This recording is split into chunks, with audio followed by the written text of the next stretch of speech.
Ice is ready, and we are back with another special edition episode of the Empty Netters podcast, brought to you by BetMGM.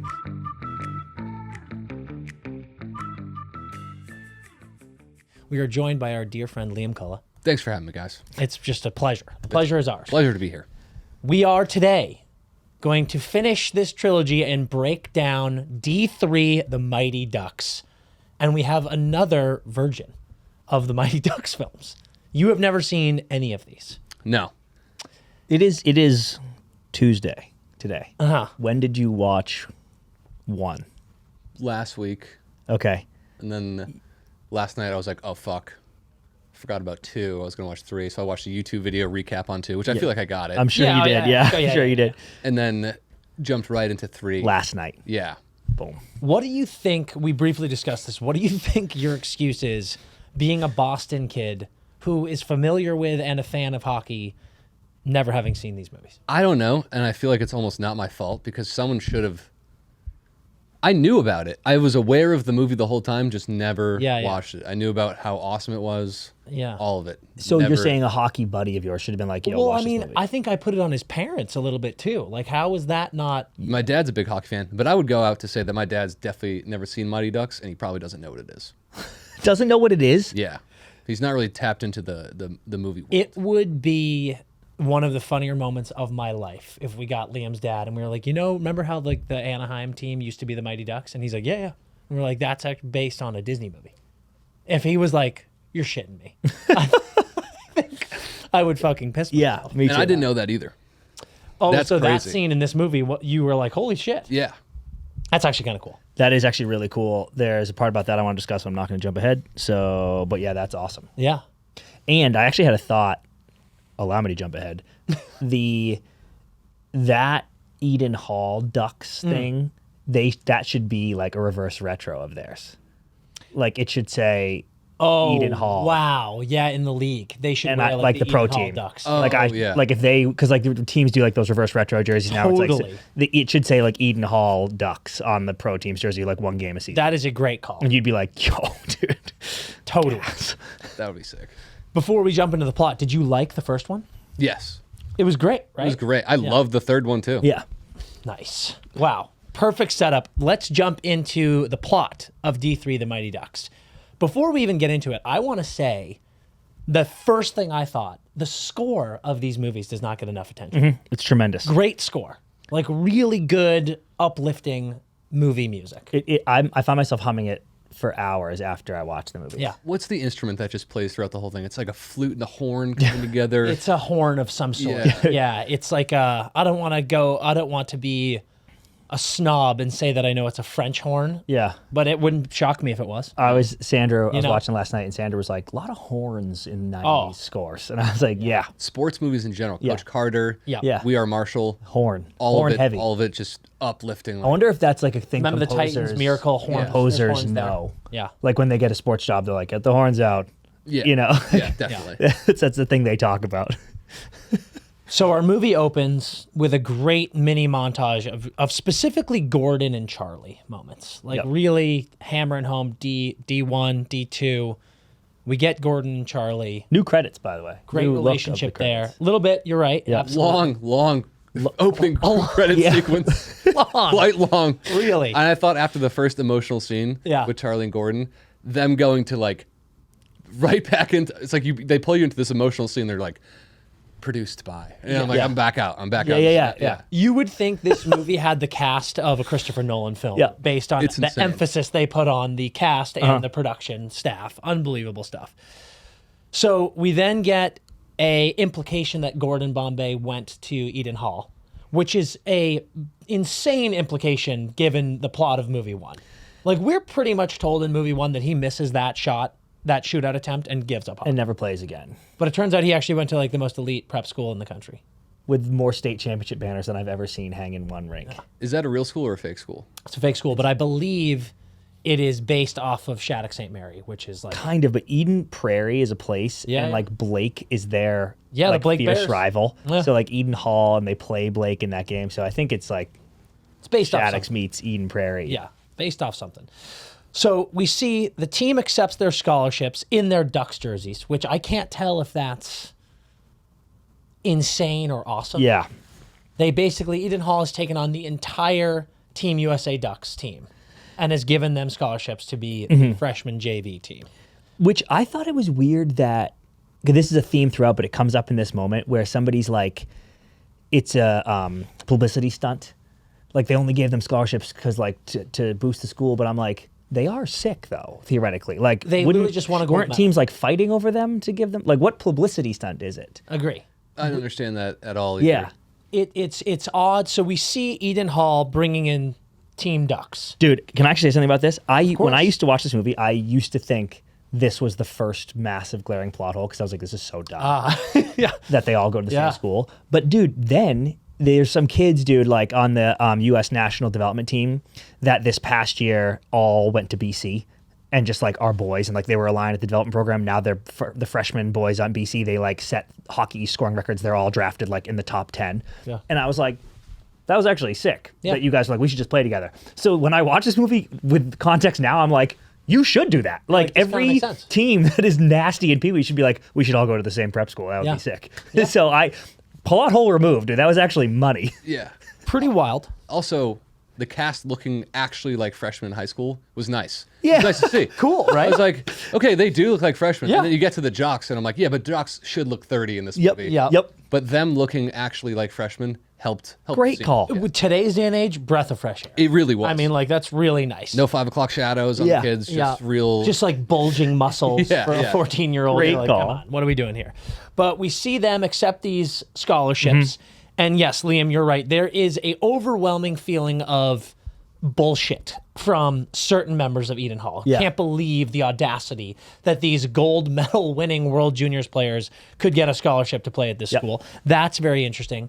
We then learn that Gordon will not be coming back to coach the team because he has been given the player personnel job by the Junior Goodwill Games. Sick gig, by the way. What is? I didn't get that at all. I just don't think it's a real thing. He said and he also said for the entire tournament. He said for the world, and I was like, you are USA though. Yeah. Like, so I don't know why you're recruiting in Sweden. Interesting. They can't play for us. That the writers and producers of this movie were like, we need something plausible for Gordon. They could have made him like an AHL coach. They could have done anything like that, but they said he's the director of player personnel for the entire world, which is not a job. Dude, he should have made, you missed D2, Liam, but like at the end of D1, you know, he's like, I'm going to go to the AHL. Yeah. The opening scene of D2 is him in the AHL, and the announcers are like, this is the best AHL player we've ever seen. He will be called up to the NHL next week. It's incredible. What a story. And then someone like he just gets checked, but like it hurts his knee. Hurts his knee. And so he comes home, and the only reason he's like coaching the Ducks in D2 is because he's home via injury. And I'm glad they didn't do this, but it does seem weird to me. Like in real life, he would go back this year. He'd be like, I'm going to go back to the AHL because I was literally a week away from the NHL before I just hurt my knee. Unless he's like incapacitated, but he doesn't seem incapacitated. He's like a 29-year-old who just got an ACL, you'd imagine. Yeah. I could see him being like, I'm done, I'm hanging it up. But again, he's a coach. Just say he's like an AHL coach now, if you want him to not go. But we get the first glimpse of Charlie being super cunty. Yeah, like, this motherfucker. Holy moly, Liam. What an attitude. What an attitude. Also, can I say something? Yeah. Because at a certain point, I'm deep into the movie, and he's still the most unlikable son of a bitch I've ever seen on screen. Yep. And I stopped. We're an hour and 10 minutes into this movie, and he still sucks. Dude, I had a similar note, bro. That was like, dude. I can't believe. You're running out of time to redeem him, and they did run out of time to redeem him in my eyes. Yeah, dude, Charlie just starts out hot and never cools off. I love you, Mom. What's crazy, too, is like, Charlie says to Gordon, he's like, you're bailing on us? When Gordon's like, no, I've got an amazing job. Also, this is a prestigious hockey prep school. We can assume that they already have a coach. So it's not a guarantee that Gordon's the coach. And Charlie is just so pissed off. And his line is, Gordon's like, listen, I understand what you're going through, which I think is too much credit to Charlie. Like, not going through anything. Understand, like, this is the opportunity of a lifetime. And Charlie goes, you obviously don't even have a clue. And walks off. So I don't know what Charlie's going through. Can I say one thing for Charlie, though? And, dude, I'm on your guy's side. Charlie's a bitch all movie. And, like, this isn't an incredible opportunity for Bombay, even though it's a made-up job. Theoretically, it's, like, player personnel for junior hockey. And I'm like, cool. And he didn't want to be a skate sharpener. You know, he wanted something bigger out of his life. So I'm glad he's in the hockey world.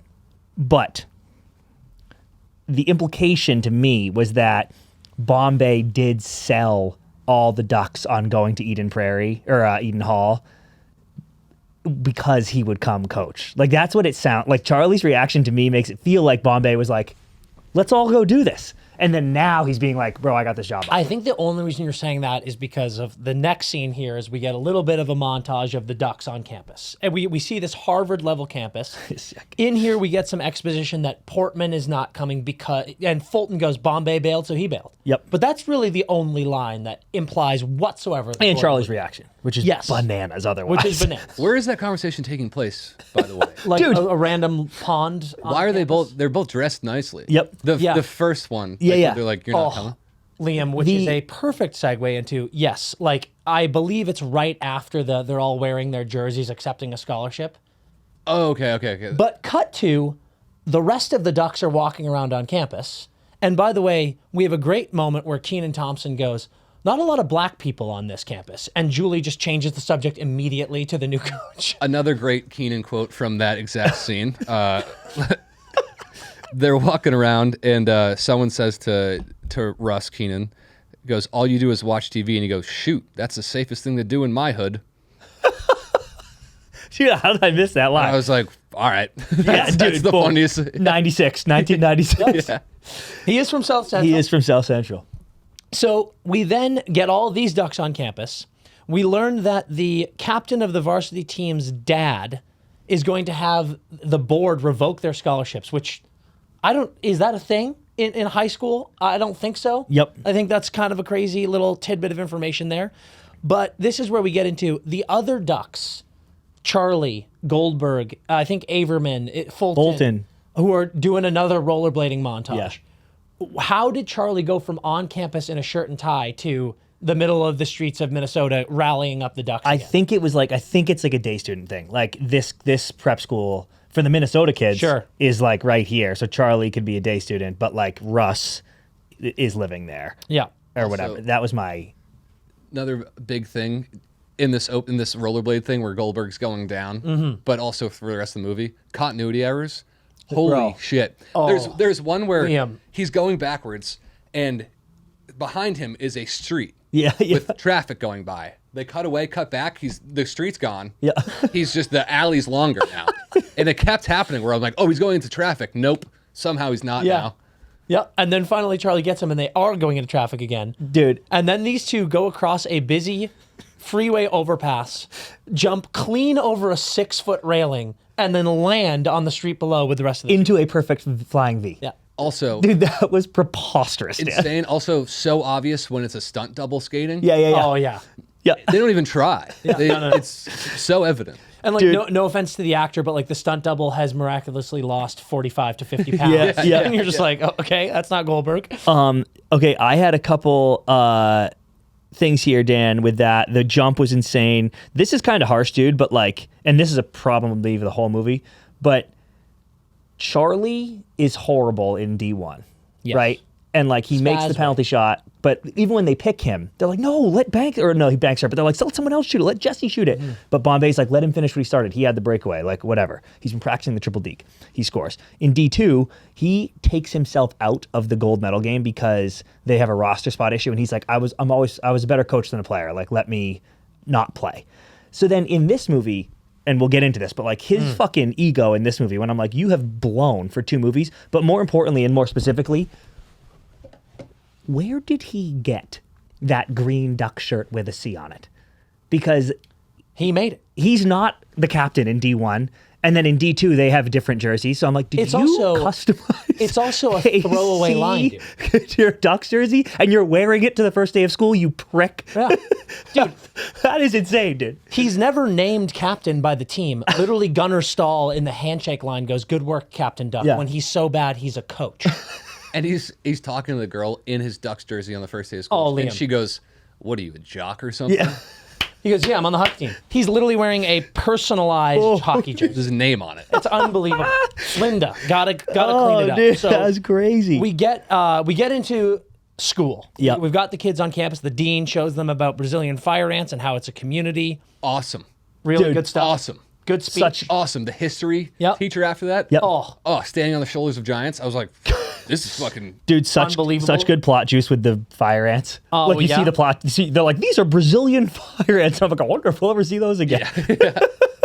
There's a couple of things, couple of before their times moments in this scene where we're seeing all the kids in school. Number one, Luis hitting on the varsity guy's girlfriend. Wheeling, dealing. This kid. That's Benny the Jet, by the way. This movie, yeah, that is Benny the Jet. This scene, I'll wait and come back to. This is there's another scene where it gets worse in the cafeteria. Which that's the one I'm talking. Yeah. We'll get to that. Okay. One. Don't worry. This one, he's just like leaning up against the lockers. Dude, Austin Matthews has been exposed by this movie for me. Whoa. Because his whole style is just Luis Mendoza. Like, Luis is walking around in, like, big baggy pants, a soccer jersey, an earring, the slick back hair. Like, that's Austin Matthews' whole vibe. Holy shit, dude. Benny the Jet, ahead of his time. Holy shit. Luis Mendoza, ahead of his time. And then the other thing is, Linda, Charlie Conway's girl, 1996, lobbying to get the name Warriors changed. Dude. Yeah. I flagged that too. Woke. I was like, what the fuck? Woke. Extremely woke. Also, my high school's name is the Warriors still. To this Yeah. Warriors is as fine. it should be. I don't know why that's bad. But it's great when Charlie's like, well, come on. We got the Braves. We got the Redskins. We got the Indians. And I'm looking back at it now. I'm like, damn. I hope no one in the MLB sees that because the Braves are going to be like, fuck. Yeah, dude. We're going to get fucking pressured into changing. Dude, I got something in here before we get to that first practice. The varsity boys, we meet them. Yeah. Obviously all in their jackets, so I got my Exeter varsity jacket on right now. The varsity boys are tough. They are tough cookies, dude. Like, that is the intro is like, first of all, they're state champs. And then everything that you'd expect. It's like lunches. That was my. I saw that. I go, dude. I want to make a sketch about jocks in movies taking kids' lunches. We're gonna get to that point because that whole scene is crazy. Oh my god, dude! Again, you're getting too horny. No, again. they take the lunch in the first scene. No, too. they don't. Yeah, they do. It's down here. So first, before that, we get to the Ducks' first practice. So the Ducks come out there. This is an immediate moment of this team. They're so gung ho on being the Ducks. And yet they come out in their practice in the most ragtag collection of jerseys you've ever seen. Like, Julie the Cat's got a UMaine jersey on. Averman's got a Minnesota jersey on. I think Goldberg has maybe his Ducks jersey on, but it's just absolute mayhem. They still haven't met their coach, which is insane. Dwayne starts rounding them up with a fucking lasso yet again, and then boom, we get Coach Orion. Yep. I didn't realize until looking at the credits, this is something that I just found funny. I always thought this man's name, because we're in a hockey movie, was O''Ryan. It is Orion, like Orion's belt. Mm-hmm. I saw that too. Which is pretty sick. His jacket. I was like, oh my god. So Orion comes in hot with a message of two-way hockey. He's like, you guys, I know you can score. Let's see if you can play defense. He yells at Kenny for doing a triple axel, finally. Kenny who finally gets told by a coach, what the fuck are you doing out here? Which is just amazing. Kids come in the locker room, and this is one of my favorite parts. The kids come in the locker room after, and they come in tired as fuck. Sucking wind. Yep. I think Russ Tyler says something about, like, he's like, I need to lay down for like a week. The only bit of practice we saw was them doing shootout drills. Yeah. So, like, they're trying to instill to us that this coach is this, like, tyrant coach. Yeah. Captain and Blood. all we saw was just shootouts. And Goldberg getting lit up like a Christmas tree. Like a bitch. Unbelievable. But the one thing in this scene that I just could not believe, this locker room sucks. Yeah, fair. First of all, bummer for these kids. But here's the big one. Coach Orion says you need to have a C average to play on this team. He doesn't believe in that. He thinks it needs to be a B average. That's already insane. But he then follows that up saying, you get 15 minutes in this locker room to get out of here and then go do your homework. Dude, of all the unrealistic plot points in these Mighty Ducks hockey movies, a coach being like, you have to be out of the locker room in 15 minutes, that is horrible. Dan, horrible. As two dudes who played prep school hockey, I can assure you the majority of my time at prep school was spent in the hockey locker room. And we would chill there after, and like I take 20 minutes to get undressed. I used to bring meals into then the shower locker room and eat there, hang for like 2 hours, and then get ready for practice. What I was thinking too was this is a high-end prep school where hockey seems to be the focus. They don't have a girls' hockey team. Yeah, right.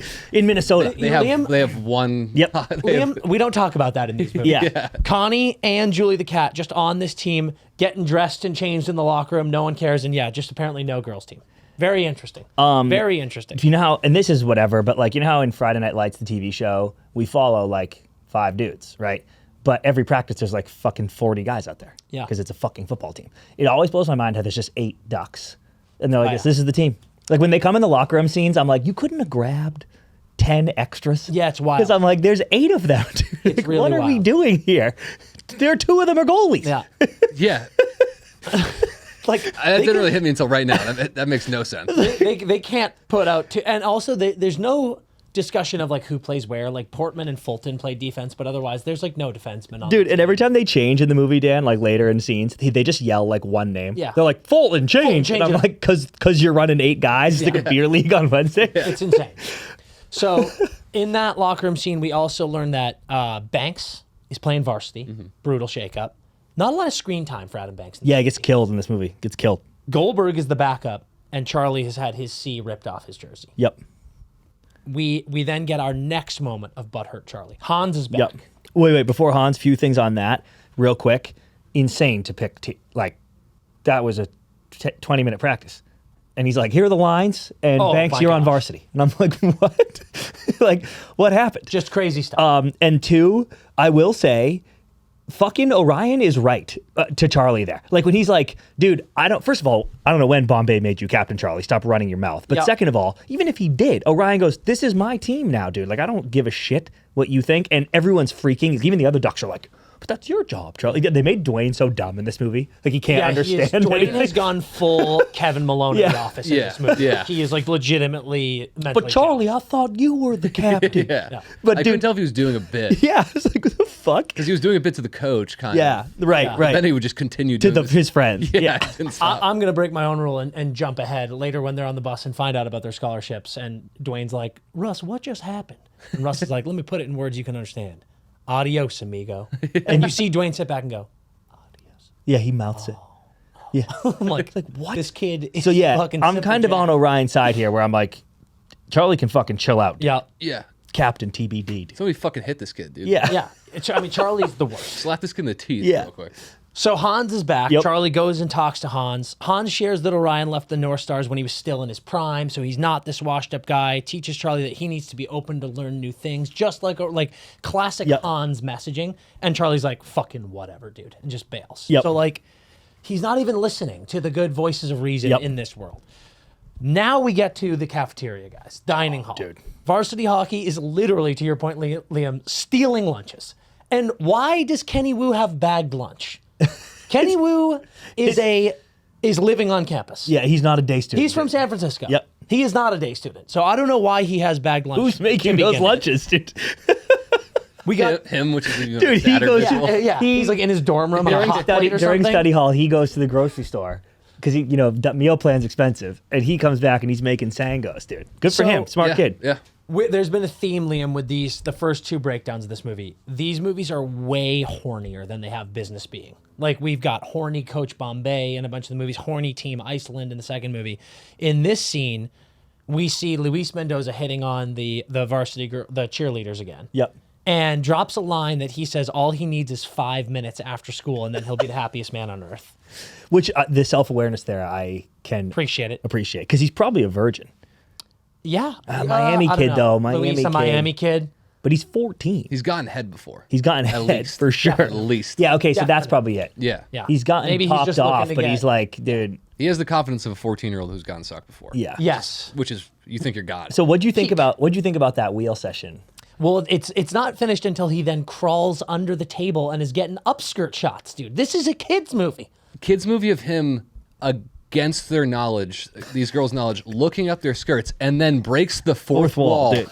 to look at the camera and go, like, nice, right? What Yeah. I'm doing is sick, right? You guys wish you were here. And I was watching this like, Yes, I do. did they break the fourth wall ever in the Nope. entire trilogy? Dude, I don't. almost brought this up. No, the only thing I'll say is I almost brought this up in D2. Right before the first Iceland game, Averman is doing a pretend interview with Goldberg. And he's like, Greg Goldberg, I'm here with Greg Goldberg. How do you feel? And Goldberg's like, we're the best team ever. And then the ref's like, all right. And Averman goes like this, all right, cut it to like the camera. And then like static appear. It's like as if a camera cut. And I remember being like, such a crazy decision that like they Yeah, that was pretended we were doing a mockumentary all of a sudden. But that's the only semi-fourth wall break until that moment. And like even that scene is more like they're playing around at practice. But yeah, like this is a fourth wall break that is like, hey, if any of you kids are about to go off to prep school, by the way, this is the move. Gonna be a lot of co-eds here. Crawl under tables and look up their skirts. Wild decision. Dude, this, you're probably about to say this. Do you know what this is immediately followed up by? Well, the only thing I had written down next was Goldberg, who has been replaced by Julie, then makes a decision to fatten Julie up, so just gives her a bunch of desserts. Yep. And Julie the Cat Gaffney looking, again, no disrespect, at morbidly obese Greg Goldberg, who's then stuffing eclairs down her throat and being like, I'll be your nutritionist. And she's like, nice, thanks, Goldberg. I'm like... Goldberg was not morbidly obese. I looked like that when I was a kid. Liam, he's pretty fat. He's pretty fat. There's some scenes in that movie where he is like hanging over. Couple of the boys are he's big like in that fat movie. Kid. Russ, dude, but I was gonna say that, and maybe I'm just fucking too torqued up myself, but the Luis upskirt scene directly followed by Julie deep throating an eclair with white cream coming out of both ends. Yeah. I was like, I can't believe we're doing this. This is so insane. Like literally, she's like there's 10 circular donuts on that table on the plate. Yeah. And Goldberg's like, try this one. Yeah. And it's like this. After an upskirt with a literal cut to audience verbal nod of positivity. It's like, dude. One of the producers of this movie is a real fucking creepazoid. Agreed. We'll just say that. Yeah, 100%. So we then go to the next practice. Julie's puking. Yep. And we've got Coach O'Ryan teaching the kids to play defense. And Chris, to your point, this is when we get our first real glimpse at the arrogance of Charlie. When Charlie gets torched on D and O'Ryan's like, dude, what are you doing? Charlie screams at him and says, I'm not a defenseman, I'm a scorer. We've seen Charlie Conway score one goal in the history of these movies. He scores once in the whole, he ends up scoring against the Blake team. He scores three, but up until this moment, he scored one goal in Mighty Ducks history. So really, really interesting. I'm a scorer. It was a penalty shot too. Like you didn't even score in the run of play. Like you needed a allocated breakaway. So Charlie gets benched at practice, which is a really wild move. Like he literally sits on the bench. And there's one thing before the end of the scene. The one thing I noticed. Did you guys notice that on their jerseys and helmets it says JV? Oh yeah, I didn't notice the helmets too. This is another one of the things where like the producers of this movie, I'm like, why did you think that they needed to be like, in case anyone was wondering, we are the JV. That's not a real thing though. You don't have JV. God no, dude. No. God no. Like they would say Eden EH or Eden Hall. So that was wild. But then we get Coach O'Ryan's confidence speech, which I actually thought was kind of gas. Yeah. Good speech. Great speech. Some really good lines in there, like talking about life when you have the puck versus not having the puck. I was whole movie, this guy's on the ball. He's dialed in, great dude. Coach. Great coach. I told you at the top, I don't remember this movie that well. I remember, maybe we weren't recording it. I can quote D1 and D2 back to you. I do not, admittedly, when I saw this, I was like, I don't remember this movie as well as I thought. I used to hate Coach O'Ryan in my brain. Yeah. He is the fucking man. Oh, he's an amazing coach. He's extremely patient and just the least insecure coach I've ever seen in my life. Truly, Liam. Yeah. And for the first time in the Mighty Ducks franchise, we are seeing a coach with actual, like, somewhat hockey. He's like, your stupid Pee-wee tricks don't work, dude. Yeah. Literally him saying two-way hockey is the first legitimate hockey term used in these movies. So I'm like, okay, this guy gets it. I flagged his speech too, Dan. Like, legitimately, I was like, this speech is money. It's a great speech. But not too, what is it? But not careless. Either. Not careless, but not too careful either. Yeah. And I'm like, let's fucking go. It's a great dude. line. It's a great line. God damn, O'Ryan. It's inspiring. Yeah. So we then get a scene of Charlie wheeling Linda at the bus stop. This, I think, is the movie's first attempt at trying to make us connect with Charlie. And he's like, I like pizza, I like music, I like this, and I hate everything about this school. And now, again, as an adult watching it, I'm like, this school rocks. It's a wonderful school. What's wrong with you, dude? And like Linda being like, I don't like it here either. I'm like, why? They're angsty teens. What is your fucking problem? And then when, I don't know if you're about to get to this, but when they get on the bus and he takes a moment outside the bus and goes, yeah. not even like one, just goes. Yeah, you have multiple. Because like she's like maybe decided to get a Coke with him. Yeah, she says, let's keep talking. But here's the thing that I want to talk about, Liam. Why the fuck are they getting on a public bus? Yeah, where are you going? Where are they? Didn't even think about that. Yeah. Again, like this is a prestigious prep school. You don't leave campus ever. Certainly when you're 14 years old. You'd have to fill out several forms. Yes. If you were going to take a public bus off campus, I can promise you that. And they just waltz on to a public bus. Really. Headed to the library. So now we get our Wait, first. I just want to say, respect the movie in that moment with Charlie, and I knew they had to, but Charlie telling her there's a pro team named after us, I actually think justifies some of the Ducks' arrogance. Because, like, they are such pricks, but Fair. I like that they were like, the actual NHL made a pro team off our fucking Pee-wee team. Yeah. Like, I would think we're the shit, too. No, you know? They're pretty famous, right? At this Yeah, point? totally. So yeah, okay, that makes more sense. That actually, I liked that decision. It's like the confidence sure they and just had to, arrogance but- Harry Potter should have had. Yes, dude. Yeah. It's almost too much of a throwaway line. Agreed. Like when yeah. they're just running their mouths about Dude, ducks yes. this, ducks that. They should be like, we literally had a NHL team named after us. That's how sick. Charlie's so much more defendable when you have it through that. Yeah, lens. or at least understandable. Yeah. Like I think there's no defense for him. He's such a twat. He's in a this twat. movie. He's a but twat. but I hear What you. might have helped him even more is if everyone, the jocks and all the cool kids, were shitting on the Ducks, but not Charlie, because they were like, we want to bring you on a varsity. Yeah, They yeah, were dude. nice to the really good kids. Yep. And then let his ego build, let that split him with the Ducks instead Yeah. of just his own arrogance splitting him from the team. Yeah. Insane. dude. Let, like, fuel it. Throw Yeah, fucking yeah. wood on that Yeah, give fire. it Don't just some- have him be burning in the woods with nothing. Truly. It's you're so right too, Liam. Like the whole hour, 10 minutes in, you're still like, this guy sucks. Dude, the whole movie. He's crazy. The little moments they try to throw in there to make us like him, like that flirting moment, and then like there's that one moment at practice with Fulton when like he's being like, this place sucks, and Fulton's like, come on, dude, like let's just play, and Charlie's like, all right, keep your knees up, skate, and I'm like, are you teaching this kid to skate, dude? He's at this academy. I imagine he knows how to skate at this point. So all those moments, I'm like, Charlie crazy, sucks, dude. This doesn't work. Crazy. So we now get our first game against the Blake freshman Bears. We got Rick Riley, the prick captain of Varsity's dad, already talking to the dean, being like, we're gassing these fucking Yep. kids if this doesn't go well. I love the folly in this movie. The Foley in this movie is insane. Yeah. Like, this is the first Ducks movie where it literally sounds like sword fighting when they're skating, just in warm-ups. Yeah. Like, it's truly like blades sharpening against each other. Unbelievable stuff, but they're skating around, and they are shit-pumping this team. Would you have let them quack? No. Fuck no. Absolutely not, dude. They are not the fucking Ducks. When he was like, stop, I Yeah. was like, yeah, stop. Come on, yeah. Stop. Is there a duck on your jersey? No. No. So yes, completely agree. Charlie scores immediately. What's great too is Charlie scores and Rick's dad is like, fuck.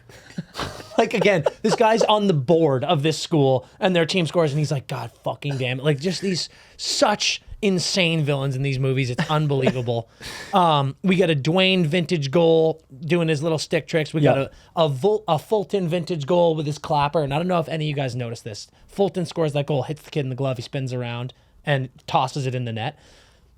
A little bit of ADR when they're all huddled together celebrating. You hear Fulton go, yeah, spun that dude. I heard that, Dan. I couldn't believe my ears, dude. Dude, and Liam, you saw one at least, like, his slap shot is famous, dude. It'd break your hand. But even if he didn't have a Herculean slap shot, you would still never try to catch someone's slap shot Never. as the defenseman in front of the net. Like, I can't even believe that dude puts his Chris, hand out. open palm. It's like, dude, the goalie's right behind you. Let him save it. Yeah. Would you just be like, Yeah, dude. Yeah. Just, eat it on wherever else? like, what the Dude, fuck? I once on a team at a higher level blocked a shot with my fist. Like, it came up and I actively moved like this and it fucked up my knuckle and I came back to the bench and my coach whacked me on the head and was like, what the fuck are you doing? And I was like, yeah, my bad. You're right.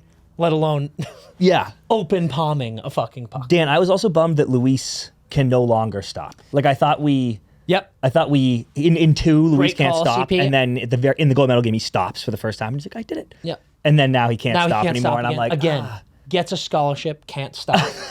Classic stuff. That blew me away too. I go, wait, are some of these kids horrible? No, sir. Team USA. Team USA. We've got some classic Mighty Duck stuff with Kenny Wu asking Russ to teach him how to shit talk. Yeah, Actually a pretty yeah, funny yeah. scene. That was funny, The yeah. like, you don't play real good. That's an iconic line in Iconic. these movies. I do want to say Julie the Cat being a goalie and wearing number 6 is some of the craziest stuff I've ever seen. I had that too. That went over my head. Oh, it's just, that's a wild goalie number. But so it's 9-0 after 2. Charlie has a hat trick. I don't think it is literally possible for a team to be so much better than another team to be up 9-0 after 2 periods and then blow that lead. It's insane. But that's dude. what It couldn't have been 4. That's what happens, guys. Yeah, it could have been 5. I would have bought 6 for the purposes of this movie. But 9-0, and then period 3 starts, and all we see is all Ducks or all JV action. Like they have offensive zone possession. You mean all Blake? No. If you go back and watch that, the first beginning of that scene is literally the Ducks passing around their zone. Oh, yeah, you're right. They're missing chances, but they're still I remember. dominating. Yeah. And then we get one Charlie turnover, immediate goal, and then it's just like goal. So what I think is interesting is literally nothing happened to cause this meltdown. Yeah. Usually there's like some, like maybe a player showboats too much and it pisses the other team off, but like Big hit. Yeah. Huge Little energy, little shit, fight. right? Nothing happens. All of a sudden they just get completely fucked up. Charlie takes a unsportsmanlike smashes his stick. I conduct forgot penalty, about that. smashes That his was stick. crazy. Yep, crazy. Linda hates him now too. Like, Yeah, dude, because he's a jock. Yeah, She's like, what a was prick. right. yeah, I was right. You're a psycho jock. You probably like the name Warriors, you prick. Yeah. But then Charlie, goes for the empty net, misses. Blake scores, tie game. They tie. Devastating. All time collapse. Go back in the locker room and Charlie's being such a bitch. Just such an asshole, motherfucking the rest of the team. People are kind of yelling at him. Then Orion comes in, and this is maybe the first, if not only, bad Orion moment. He literally almost kills everyone on that team throwing that puck off. That was crazy. Dude. That was crazy. Like six players have to duck out. But it was sick message because he goes, do you know how long it takes to score a goal? Yeah. Less than a second. And I was like, I will die for this man, dude. Great quote from this scene, too. That fired me up. Dude, you got to get up early if you want to hunt goose eggs. Dude, unbelievable. Really good. And yo, So good. I Really good do stuff. want to say one thing because this was probably one of the funniest things I've seen. Hans just couldn't make it to that game. He had to radio it. Like Hans loves these boys and girls more than anyone has loved anybody. And thank it's their God, first Chris. game, and it's right down the road because Charlie's a day student, and Hans he jammed up today. Yeah. He just couldn't make it. And thank God that a JV hockey game is on the radio. Yeah, you know what it felt Huge. like? In Remember the Titans, when after the guy gets in a car accident, and he's like talking to the radio during the game. He's like, "Come on, boys." He's like, "Come on, Charlie, play cool-minded hockey." Or something. Like, yeah, That's my Ducks. yeah. Like he's just been in a fatal accident. He can't move. So real. Go, dude. Hans, pop down to the rink. Yeah, dude, you don't have a van that can pick you up and bring you down there, dude. Oh, my dude, God. that fucking killed me. So we then see that, or Orion says that they've got a 5 a.m. practice. The Ducks are disheveled, and then they see that their clothes have been put in the shower by the Varsity. Devastating. Thus begins a nice little back and forth pranking war. I forgot But how much of a before prank that- war. Fun and games part. The of it. fun and games. Act 2. But before that, we get yet another moment of the dean finding Coach Orion and saying that the kids' scholarships are going to be revoked if they don't perform. Yeah. This is a junior varsity hockey Yep. team in high school. One game. That lost by a Unbelievable. goal. Tied. So yeah, They tied. This is now, guys, we're maybe 30 minutes into this movie. This is now the 3rd or 4th time we have been told that their scholarships are going to be taken away at some point. And just to make sure, Don't you us as forget. the audience, we don't forget. Don't you that forget. That's really the issue at hand here. So the Ducks then steal some liquid nitrogen, Dude, this was crazy. freeze the varsity's clothing. Really over the top response, for being honest. My favorite part about that scene is when their clothes are frozen and they're like, holy shit. And then the other dude, who's actually like a famous actor, Yeah. Cole or whatever. Yeah, he's on Walking he's, Dead. Michael- He's yeah, in Walking dude. Dead. He's in Lost. Yeah. He points at the captain, whatever his name is, Riley or whatever, and he goes, dude. And they look up and it says Varsity stinks on ice. Or Varsity something. sucks ice. Sucks ice in shaving cream. And then Riley goes, oh, Ducks. Like, it wasn't until the Varsity stinks shaving cream that they didn't realize it was maybe the Ducks. They were like, who could have possibly done this to us? Like, no ideas. No ideas. It's like, we got to the cheerleaders. Amidst all of this pranking, we see Charlie in the diner with his mom. Yes. Her husband gone, eh, Dan? Yeah, has to be. Jesus She's Christ. working in the diner again. Brutal. But Also, not really working in any of the scenes, or just sitting. yeah, She's eye candy. just like kind of there. Yeah, She's the eye candy. But she motherfucks Charlie, good mom, Yep. is like, sit down and do your homework, dude. You are being a little bitch. And then Charlie storms out. Yep. Again, Charlie, come on, figure it out. But then Varsity pulls and invites the dinner trick. Yep. Or pulls the dinner trick on them. Invites them to this lovely dinner at the, what do they call it? The Minnesota Club. Yeah. Banks reassures them. It's He's all like, good. It's going to be great. Brutal. But in this scene, they're having this nice meal. Goldberg offers Julie a prime rib, and Julie's on to him now. But I'm like, wrong food to say Yeah, no to. yeah. You shouldn't Have take that it. prime rib. You're going to be fine. But then they leave. Guy says he heard them talking in the bathroom that it's a cake that they're bringing out. Varsity leaves. They're like, we got one more surprise for you. And then the cake, literally in icing, says, thanks for dinner, losers. And the staff hands them the bill. Yep. A couple things here. One, that's got to be a 30, 35 person table, right? Yeah. That bill. Well, there's only 8 ducks, so. That bill was $850. Yep. At least. That's what they say. And I'm just like, even in 1996, I feel like That's it's got low. to be more than $850. Yep. Yeah. It's a steal for that Granted, meal. they're not drinking. So Ooh, good point. that said, this staff at the Minnesota club brings out a cake that says thanks for dinner, losers, and hands the bill To a to a freshman. group of 9 14-year-olds. Did you think at no point that staff was like, Oh, boys, it's kind they, of fucked up. they probably can't pay for this dinner? Dude. Like, there's probably not going to be a monetary exchange here. Dude, the thing that stinks is this wouldn't work because in real life people would be on JV more than 1 year. But if that wasn't the case, I actually think this tradition is money. Like, what a fucking awesome thing where you're like, every year, the JV, once a year, that we tell the JV we're taking them out, but actually they get fucked with the bill. Yeah. That's what people in the NFL do. That the rookie dinner. Yeah, where rookie each dinner. position group goes Yeah. out, and then they'll there's this certain bottle of something that's $1,200 a thing, and there's some story. Probably like Pappy Van Winkle or something. Something insane. And I think it was Edelman or someone told this story where they went out and this older player just got the bottle, took a sip of it, closes up, and puts it in like a bag. Just gonna Oh, take it fuck, off. Yeah. dude. Sick Yeah. move. Yep, Sick that's sick. That was a great tradition. I actually love this. That's, It's so that's funny. kind of unbelievable. Squad, at this point, you know that we have teamed up with BetMGM all season long, and they are hooking you up more than you could ever imagine. BetMGM is without a doubt the best sports gambling app that you could ever find. They've got every single game, every single match, and they've got all the best prop bets. We're going to have specific empty netters prop bets all season long. You know CP and I are going to give you picks for every single week, every single game. It's going to be the best. It's going to be so much fun. And here is the best part. When you sign up with promo code NETTERS, NETTERS, BetMGM is hooking you up like this. You can bet on anything you want, up to $1,500. And if you lose, like many of us do, you get all of that money back into your account, and you can do it all over again. What other sports betting app is hooking you up like that? The answer is zero, because BetMGM is the best, and they are the only one you should go with. So get on that app right now.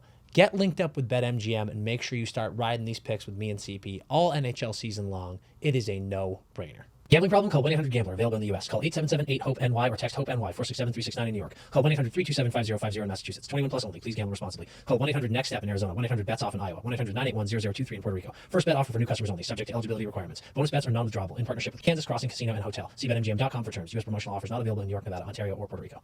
Taking a quick break to talk to you guys about Cash App.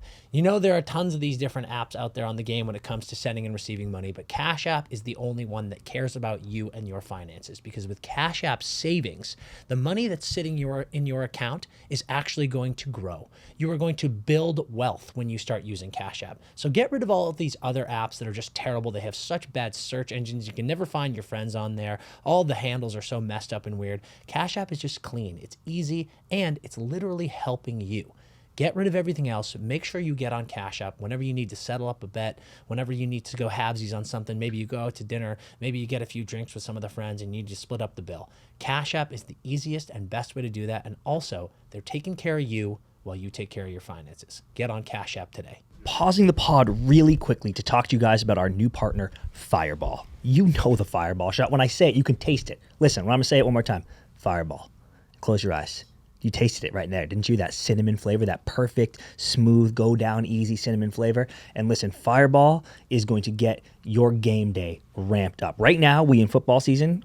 It's baseball, it's football, hockey's in a break, but the little Fireball shooter on the way into a tailgate, Fireball keg, if you want to go big, celebratory touchdown, boom, have a Fireball. Unbelievable 50-yard bomb, fireball. Interception, fireball. Every occasion calls for fireball. That's my favorite part about it. And fireball right now is igniting your rivalry. So when hockey season starts, by the way, you better believe my Boston Bruins, when we're playing, well, it's really the Habs, you know, but sometimes the Leafs fans get mad at me. Sometimes the Rangers fans get mad at me. I'm going to have a million rivals this season. And for every single rivalry I've got, it's going to be a fireball shot because it's got that rebellious, mischievous attitude that gets all the pre-games going no matter what sports season we are in. So go check out your nearest shop and find the perfect fireball for you. Okay, so retaliation time, we get the Brazilian fire ants back. But dude, they have to clean the restaurant. Yeah, they literally wash dishes. I was like, what? Well, what do you mean? I know, think that it makes was just sense. so funny. The restaurant was like, you got to work for it, dude. So good. Then retaliation time, they get the Brazilian fire. Hell yeah. Great to see them come back into the movie. But we got a full, Ocean's 11 scene. Everyone's in, ski masks. They're sneaking around campus. They funnel tubes into all the varsity's rooms, get the fire ants going. Yep.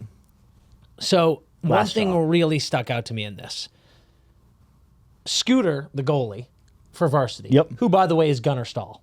People forget that. Same actor. Oh, I didn't know that. Yeah. That's I don't know fucking Gunnar sick. Stahl is. Gunnar He's in Stahl is like the main bad guy, or he actually ends up being a really good guy, but he's on Team Iceland. In Okay, Team 2. okay. So kind of a weird casting choice, but whatever. When the ants are crawling on him, he's like giggling and likes smiling, and I'm like, again, kind of a weird, creepy, kinky, Horned up. horny situation. But they all get blasted with these fire ants. They let them go. They all come running out, itching. Ha ha ha. Rick Riley, in a moment of fury, literally calls these kids white trash, I forgot about that. which is like, That went right by me. I don't even know. Like he's like, you know what? You guys are just white trash, man. And I'm like, hillbilly. Honky motherfuckers. true, literally, Liam. And like, Go back to your chant. Russ at one point turns out and goes, "Who you calling white trash?" So at least they had the wherewithal to say Yeah. that. But I'm like, what, dude? What class war has this movie turned into where he calls them fucking white trash? So that's really remarkable. And then that leads us into our classic game before the game. Yep. This I'm now realizing is just a staple of hockey movies. Yeah. Like Mighty Ducks, they play the Hawks and get bagged, then they win. D2, they play Iceland, get bagged, then they win. Miracle, obviously that's a real story, but Yeah. like they play the Russians, get bagged, then they win. Like Yep. this just, it happens. So they challenge them to a game, they go At out there dawn. and play. It's like, dude, it's the middle of the night. Yeah. Like, Guys, this scene is just like peak insanity. They get out on the ice, there's smoke everywhere. yeah. I don't know what's There going was, on. yeah. We talked about the Foley earlier with like the blades and all that. That's happening so much in the scene. And then also, I don't know if you noticed, there's this weird chanting going on in the back. I don't know if they're going for like a warrior thing, like a Native American thing, but as they're skating, there's like a drum thing going on, and you just hear people going, ooh, ah, well, the whole scene, which is crazy. Dude, my thing with those, you'd see they'd have one of the actors actually take a shot. Yeah. And then they cut to the puck and it's accelerated 200 miles Yeah, an hour yeah. off the Yeah. stick somehow. Yep. It's a guy going, it's like, yeah. It's Holy like shit. a rocket ship, Yeah, so 100%. gutty.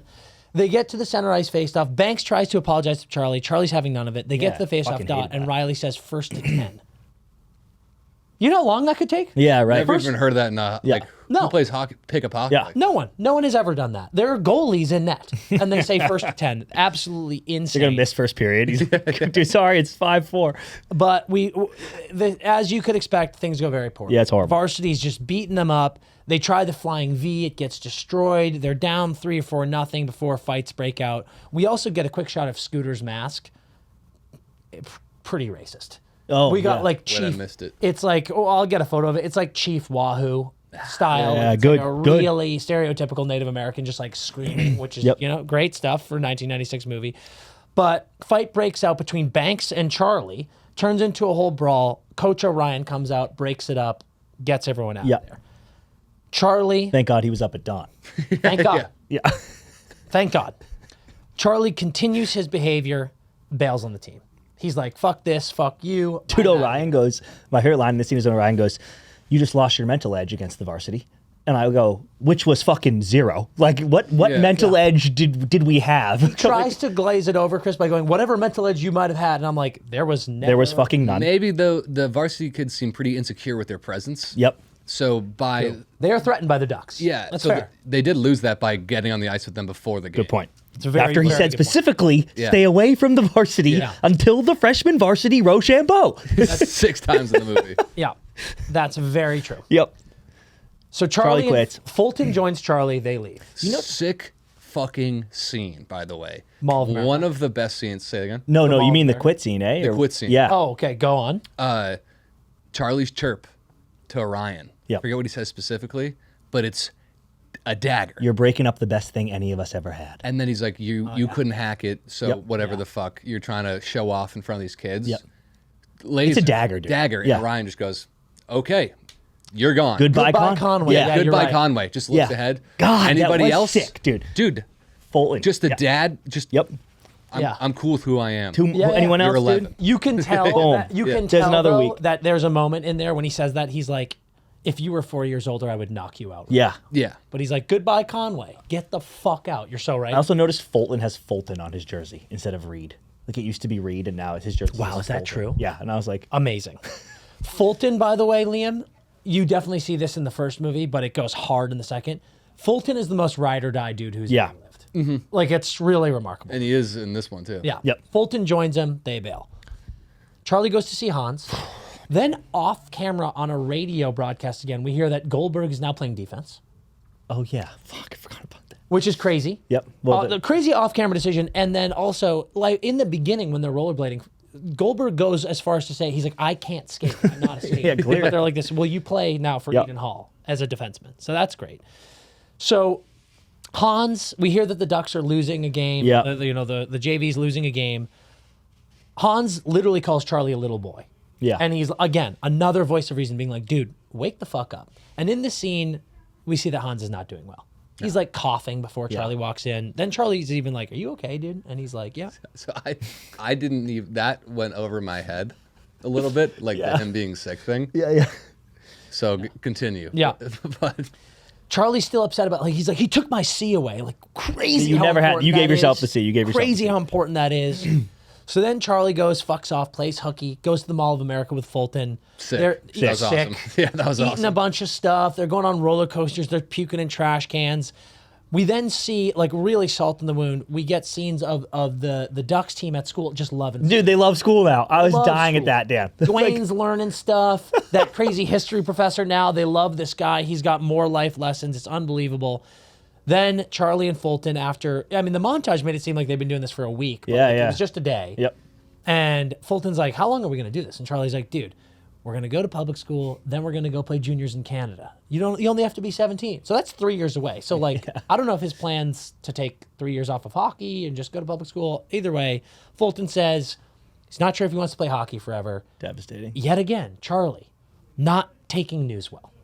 Motherfucks Fulton. Yeah. He's like, go. Old Yellers him. He old yellers him. Get out of here. Dude, he old yellered him. I don't need you anymore. Get out of He here. old yellered Fulton, dude. Yeah. Your best boy. Yeah. Your number one cheese, Literally dude. old Yellers Fulton. Who just gave you the most reasonable excuse why I don't know how much longer I'm gonna play hockey. I'm gonna go back and play with my friends. You know? Yeah. And he's like, I hate you. He old yellered He's him, like, dude. we still got the Ducks. can't Also, we believe have that. scholarships at this really good school. We should probably take advantage of that. And Charlie literally, he old yellers him. He white fangs him. He's like, yeah. get out. Yeah. Go on. Get. Like, just unbelievable stuff. So, Charlie Goes to the diner. comes to the diner. Bad Hans is news. dead. Did that rock your world? Dude. There's a few scenes where I genuinely laughed out loud. Yeah. And when she said it was his time to go, Yep. I laughed so Yeah. fucking hard. I was like, what? What do It you mean? was? Yeah, what do you mean, dude? Dude, Why? He was supposed to die. Dude, why? Because the movie was necessitated it? really crazy stuff. I was dying, and you're about to go to the funeral, right? Yeah, yeah. So this isn't, you talk about No, the take funeral, me to but the I funeral. was dying at the funeral, dude, because in D2, there's actually beautiful exposition in D2, but in D2, Gordon gets home the very beginning, and it's like, should be Hans picking him up, and it's this guy, Jan. And he's like, Jan, where's Hans? Clearly and an actor issue. Jan's like, oh, I'm Hans's brother. And he doesn't say to Bombay, like, they're boys. He's just being like, Hans went back to see mom. Like, I'm around in the shop for this movie. So it's Jan. And then this movie, Hans is back. So I was just dying at the funeral. All the D2 kids, like, are crying. And I'm like, did someone just tell you Hans was a cool guy? Or, like, because you've never met him. and Chris, they all don't live in Minnesota. Yeah. Like, why do they like Hans? Why do they know Hans? Like, it really does not add up at all. So good. But we then get to the funeral, and Gordon shows up late to the funeral, which is Laughed out loud. Yep. At him walking up, laughed out loud. unbelievable. Amazing. Guys, showing up late to a funeral is just, it's not something that happens. At all. It's such a staple in movies. You know what else is a thing that people are late to? AA meetings. Yeah. In movies, they're always in a gymnasium, fold up chairs, and then the main character is 15 minutes late. Yeah. And the door opening echoes throughout the whole gymnasium. He says, they're like, who are you? Yeah. Why are you late? Yeah, dude, go to the meeting. Yeah, it's at 7. Also, funerals notoriously have a large run-up time. Yeah. For this exact reason. Yep. They're like, everyone get here and then we will begin. Also, opening on every funeral in a movie, just wide. Yeah. Just yeah. wide bird's eye view. Cars pulling Someone up in the is cemetery. dead. Yeah. Yeah. So Gordon shows up late, insane. We then see Charlie's alarm going off at 6 a.m. He is perplexed that an alarm has been set, only to turn and see Gordon Bombay sitting at the foot of his bed saying, I set the alarm. This was the third hardest I laughed. Yeah. Because it implies that Bombay broke into his room before 6 in the morning. Yeah. Who knows when? But also, Liam, Said it. At least we know after Charlie has fallen asleep. Yes, guaranteed. How long has he been in there? He's in this boy's room. He's sleeping. Yeah. Gets a chair. Hypothetically watches him sleep for at least 10 minutes. Yep. At the Minimum. least. I'm going to go as far as say at least an hour. Yeah. Like, between 5 and 6 a.m., the sun's probably up. The sun's up in the scene. Yep. So the sun's probably, and like, if someone's in your room, you're waking up in that window. But like, really, you're not waking Yeah, up. because he didn't want him to wake up when he came in. And then it takes him 15 seconds to realize there's a guy in the room. Yeah. I didn't even set the alarm. Yeah. You would wake up and go, oh, fuck, there's a guy at the foot of my bed. Yeah, there's a grown man sitting there. Jesus Christ. Yeah, just It's like really remarkable. And thus continues a series of very inappropriate relationship moments between Gordon and Charlie in these 3 movies. Very wild. fuck was that scene? Dude. Really wild. I've been thinking about you and the ducks every single day. Yeah. Okay. Tips him out of bed. He could have been naked under those sheets. That's what I thought too. You know, it's just really wild stuff. But Gordon takes Charlie to a local skating rink and sees Coach Orion pushing his wheelchair-bound daughter around the ice. If there was ever a doubt that this man was the greatest coach of all time. These scenes back to back. Yep. Oh my God, dude. Unbelievable. Knockout. Knockout. Imagine the world not knowing Orion's story if he quit the NHL in the heart of his prime. Because So, Chris, him and his daughter were thank you for bringing that up. a devastating car accident. In this moment, Charlie brings up, he's like, why did he leave? Bombay says he was in his prime and his daughter got in the accident. He was driving. Yeah. Her friends and her doctors were here in Minnesota, so he quit. Because the North Stars moved that year to Dallas. That's true. Let me tell you what you wouldn't do if you were in your prime NHL player making an NHL salary. And your daughter has just been injured in an accident with a lot of medical bills coming up. You would not quit said NHL job to become a junior varsity high school coach. Yeah. That is True. not a decision you would make. And Because you know where you can get just as good, if not better, doctors? In Dallas, a much bigger city where you have an NHL salary. Yeah. You'd probably keep that income. With the connections of those doctors. Yeah, you have the team. It's free. You'd probably use that. Yeah. You would probably use that, but Orion, stand-up guy. Agree, Chris? Everyone on Earth would know that story. I thought he was a washed-up bum. Oh. I'm like, oh, you did? That exposition dump. Here's what happened. This is exactly what you need to know about him right here. And we'll just and then I know what time he goes skating with his daughter. Yeah. He's like, oh, every Charlie. week. Yeah. I got to show you something. Yeah. Yeah. Come watch this. What the fuck? I will say in this scene, we do get a glimpse of why we love Coach Bombay. Great speech about how the Duck saved his life. Yes. That got me in the field. Like, after watching these 3 movies back to back to back, like I was like, Best thing that ever happened to me. I got that's arrested. pretty sick. Yep. So We then go and find the Ducks playing street hockey. Of course. They welcome Charlie back instantly. It's always warm in Minnesota winters in these movies. Really. Always warm. And like street hockey is just so important to these movies. I don't know if they couldn't afford the ice time for the shooting schedule, but They're just like, in LA is the problem. So clearly, it's like- it's just being shot in Burbank, so that's what's going on. But they welcome him back. Then Charlie asks to come back while walking on the team bus before a game. Doesn't even apologize. Yeah, dude, I couldn't believe that. Just says, want to come back. I want to play two-way hockey. What about the shit you said about me? Yeah. What about that insanely personal dig that you threw my way, buddy? Also, is his gear on the bus? Yeah, just in case. No idea. Is he involved in the game plan? Like, is Orion going to pencil him in now? A lot of questions there. But the dean then comes on the bus and informs them that there's going to be a meeting the next day. Yep. And the implication is that there's a meeting to determine their future, but it's actually just to tell them that there's a meeting to just discuss the fact that they've already made the decision to kick them out of school. But they can finish the semester. Yeah. Bizarre. Which is like half a hockey season. Absolutely bizarre. Also, the dean kept, when he's not around the kids and he's talking to other people, he would talk highly of He them. loved them. And then would just be like, yeah, actually, It's out of my hands. It's out of my hands. Yeah, I was super flip-flopped on him too, dude. The dean, he really is just sitting on the fence in this movie. Like, I don't know where his allegiances are, because he's always been like, it's like to Riley's dad, Tom. He's like, they're a good team, Tom. We got to see how they do. But then he's like, I'm sorry, you can't play here anymore. It's really crazy. We also then get a moment where Coach Orion comes off the bus. He's like, this is ridiculous. And he's like, now you get to pick your team. And he's like, this is my team. Yeah. Orion, legend. And he says, best of luck, Tom. Well, dude, he has a sick line. He goes, they go, I go. Yeah. And then he goes, we'll miss you, Tom. Yeah, he's like, we'll miss you, whatever his fucking name is. Another, guys, I don't know if you caught this one, great Fulton ADR moment. In that moment, he goes, I know where that dude lives. Implying I didn't hear that. Kill the dean. I didn't hear that one. Great stuff. So then we cut to the meeting. The board has made the decision. No objections. Yeah. Really great stuff, too, here. Like, this is a massive situation. All the students at the school are there. Dude, why is the varsity team there? I was dying at that, Dad. Like the varsity team there, just like celebrating. Linda's there.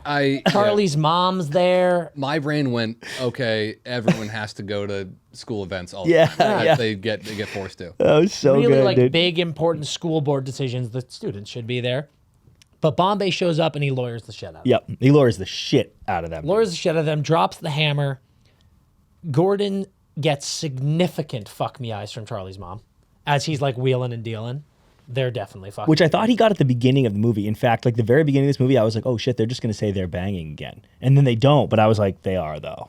It would give reason to why he was at Charlie's house at 2 a.m. Yeah, dude. Yeah, he didn't sneak in, dude. He was walked there. down the hall. He's literally like, if that camera pans down, he's in PJs, dude. He walked down the hall. That's 100% what happened. That's definitely what He was happened. like, yeah, he's been bummed. He's like, I'll wake him up at 6 a.m. Yeah, and she's like, no, that'll look like you just got here. That'd be good. He's like, yeah, great. That's so true. Because he won't freak about all if you were in his room. He will freak if you're I'd be banging like, me again. Did you get in through a window? Or I locked up last night. Yeah, dude. Fuck. You still have the key, Charlie? So Gordon gives his impassioned speech. Begrudgingly, one of the board members is like, I vote to Dude, it was so reinstate. weird that it was so begrudgingly. She was like, I guess. Yeah, and then another guy's like, okay, fine. So scholarships reinstated. And then, guys, we had our white trash moment earlier. This line from Rick Riley. They come out of that meeting, everyone's all happy, only to meet Varsity being just motherfucking them again. And Riley says, you're our own little affirmative action brought in for color for our entertainment. I remember this, dude. That's like the most racist line I've ever, like the subtle hints of Rick Riley being a massive racist I was like, what? are shocking. I wish they went harder. Me too. Yeah, too. just go full heel. And then here's something I figured out too, dude. Do you think Rick Riley is Coach Riley's son from the first movie? It would make a lot of sense. Yes. Or maybe grandson. Yeah, maybe grandson. That like would make this. sense. Because Coach Riley's like 80 years old, possibly. And it's insane to use the last name Riley again for no reason in your trilogy. Yeah. Other than the fact that it's just such a fucking hockey last name. Yeah, right. It is. But wouldn't you give a little bit of a line Yeah, dude. somewhere with all the exposition you're doing anyways? It goes into like the amount of continuity errors. Like the producers of these movies just didn't care about anything. It's remarkable. So We then get our first training montage of the JV team liking each other. The entire montage is essentially them just sweeping trash off of the ice. Love this. This is in my honorable mentions. Yep. When they start training with trash. Dude, we joked in D1, Liam, that Really crazy. the egg montage, we were like, God, killer for the Zamboni guy after egg practice, you know? And like, I love the Eden Hall Zamboni guy after that. He's like, Jesus fucking Christ, dude, this fucking trash. Yeah. Everywhere. It's just insane. Also, he just dumps the trash onto the ice. Hypothetically, I mean, it's all cans. Yeah. Wouldn't there be like a half-eaten sandwich? Yeah. at Well, there's least? a bagel. Okay, Remember, there's a bagel. Okay, there's a bagel. Yeah. Yeah. Untouched. Untouched. But guys, it also shows in the montage they're rollerblading again, just throwing trash away on the street. Yeah, How is that Yeah, they're how they play hockey? cleaning up the city.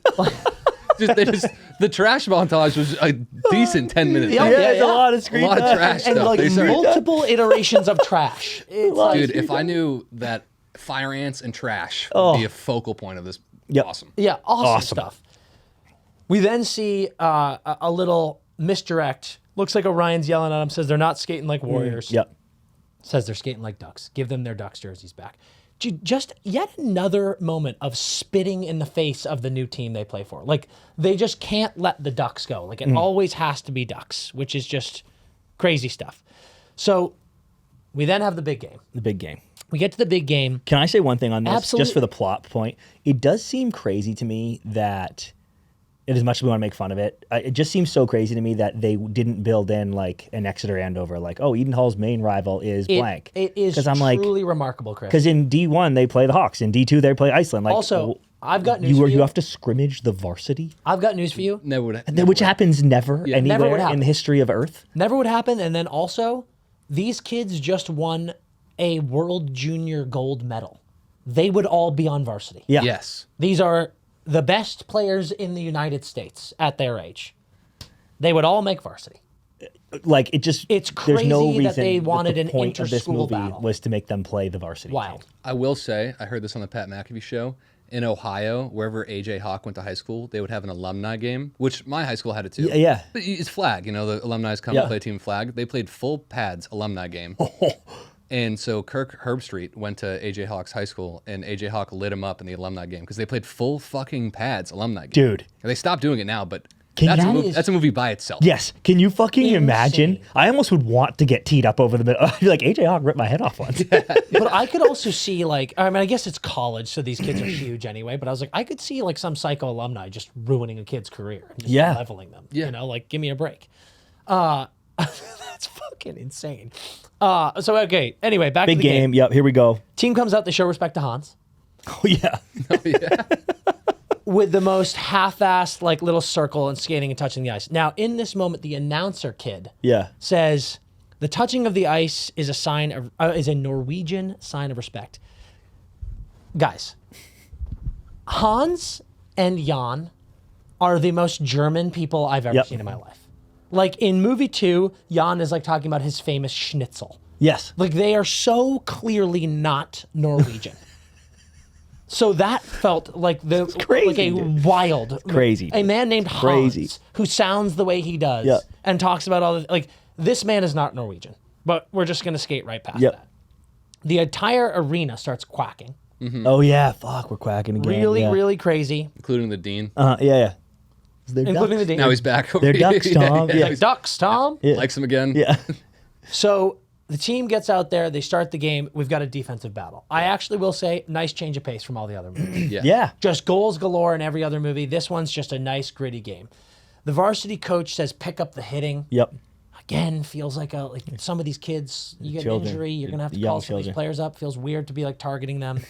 We get a scene where Averman gets, like, hit into the boards, falls down, and then gets kneed in the head. Yeah. He's doing No Seeing call. Stars. Yeah. Really, really crazy stuff. We get a Paul Correa between period segment. Incredible. Just every movie, a vintage NHL moment. We got Mike Modano in the first one. We got Wayno in the second one. Now we got And Paul Shelley Correa. and Neely. Yep, Yeah. Shelley's in there. Really great stuff. So then, Dean Portman shows up. Holy shit! I have a question for Holy you guys, just as movie guys. Do you think the original script for D3, it was written this way, like Portman will bail early and appear at the third period of the last game, or was it like an availability issue, actor disagreement issue? I'm genuinely asking. I felt like there was a lot of those. Yeah. Where Yeah. like Gordon too. Like, Yeah. Why is Gordon not in this movie? because he got a check and was like, I'll do 3 scenes. Yeah, right.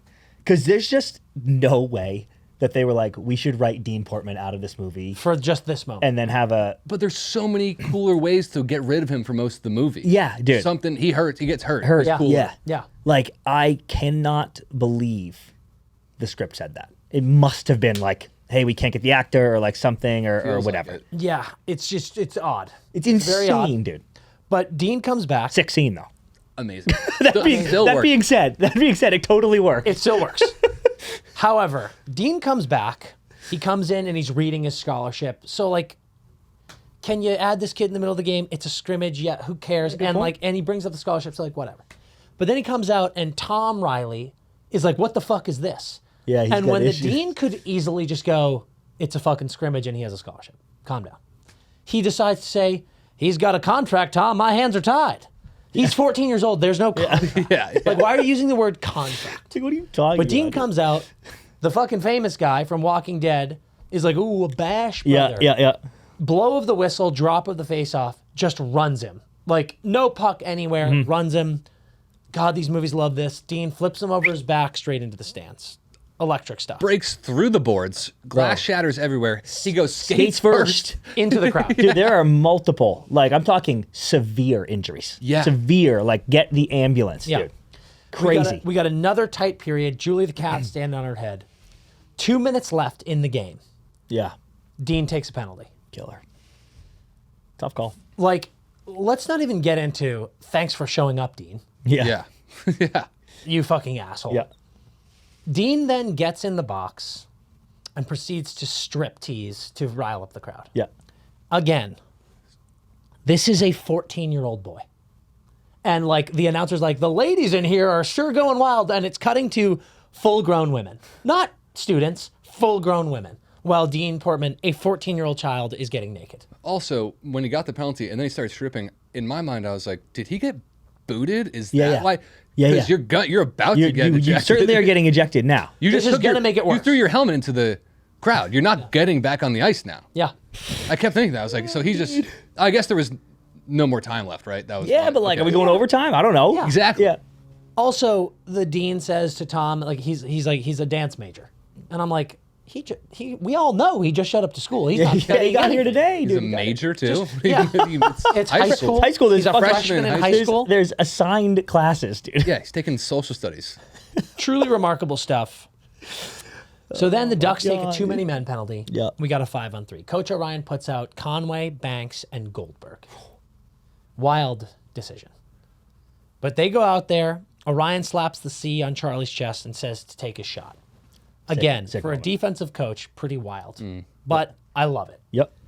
They go out there. Banks makes a huge chest off the logo block that springs Charlie and Goldberg on a breakaway. Yep.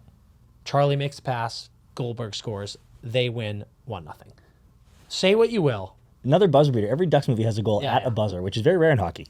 Right at Very the rare. Also, that when they cut to 3-2, and then it's on Goldberg for Dude, 7 he's or 8 looking at this guy. seconds. He's looking at this guy. At back to the least, coaches. Yeah. And I want one of those scenes to just have him go, "Huh," Yeah. Yeah. just and then do it like, Just and then score. freak out after him. Like, Yeah. holy shit! Don't st- this. It would have been so contract. much cooler if you just went boom. Yeah.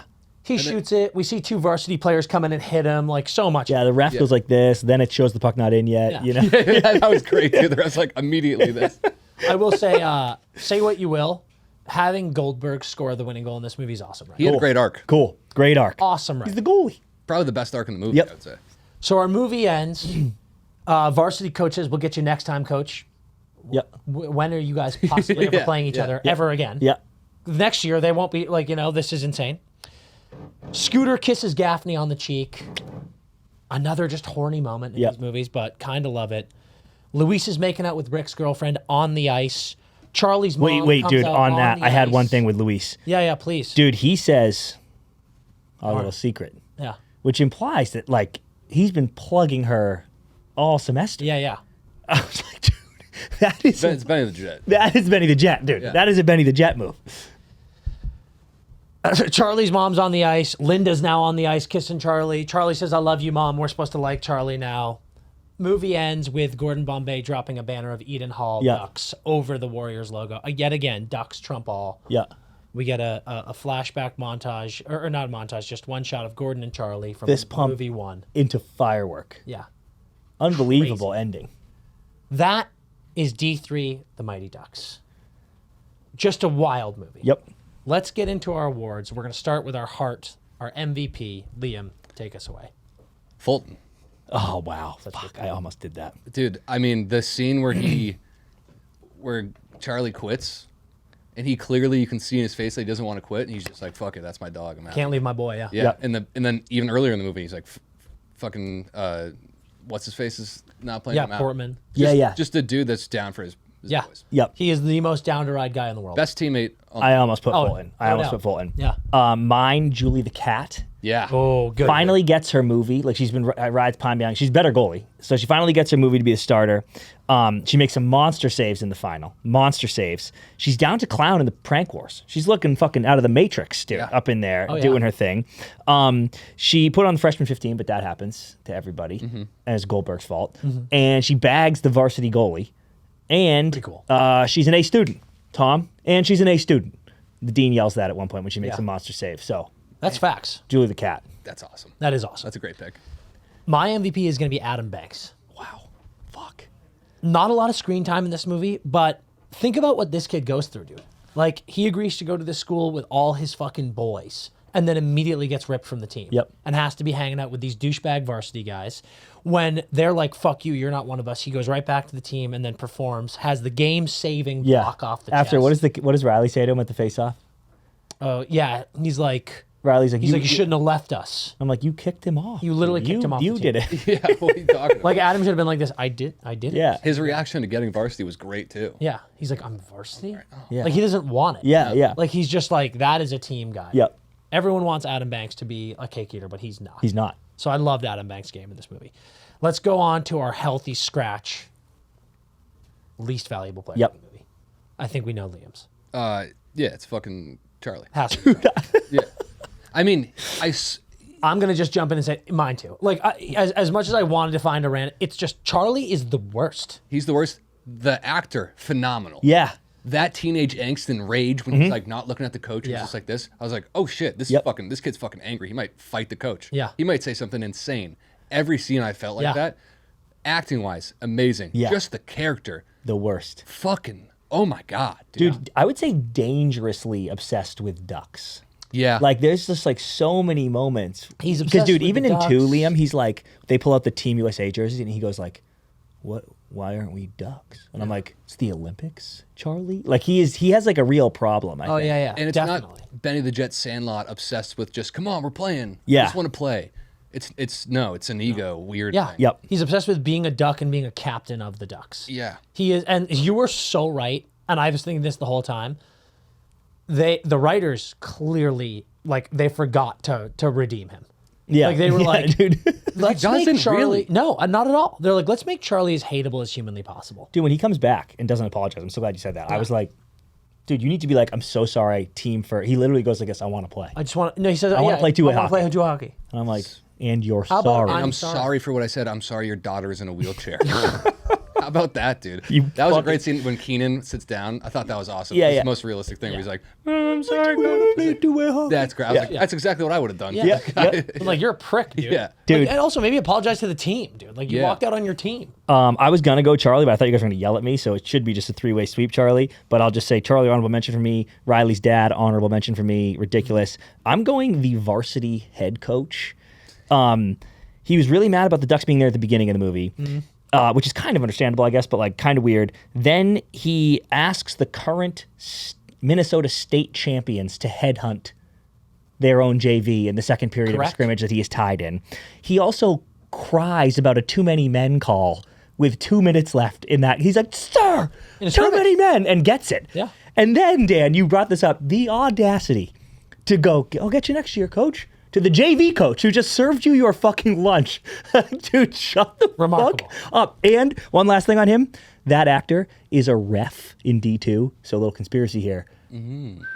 I think maybe he has a grudge. I think he maybe took Cooking the the books. Yeah, he maybe took the Eden Hall varsity job to get back at the Ducks because Very he had money on Iceland Yeah. in D2 and is now Very interesting. and is now buried. Most hockey coach looking dude ever though. Great. Yeah, great. His anger too. I was like, fuck yeah. Dude, the hair too. Oh my Yeah. God, perfect. Red face, probably drinks all the fucking time. Oh yeah. Vodka Probably too. fucked up on the bench. Yeah, straight vodka. Yeah. Like warm, not even on ice. Yeah.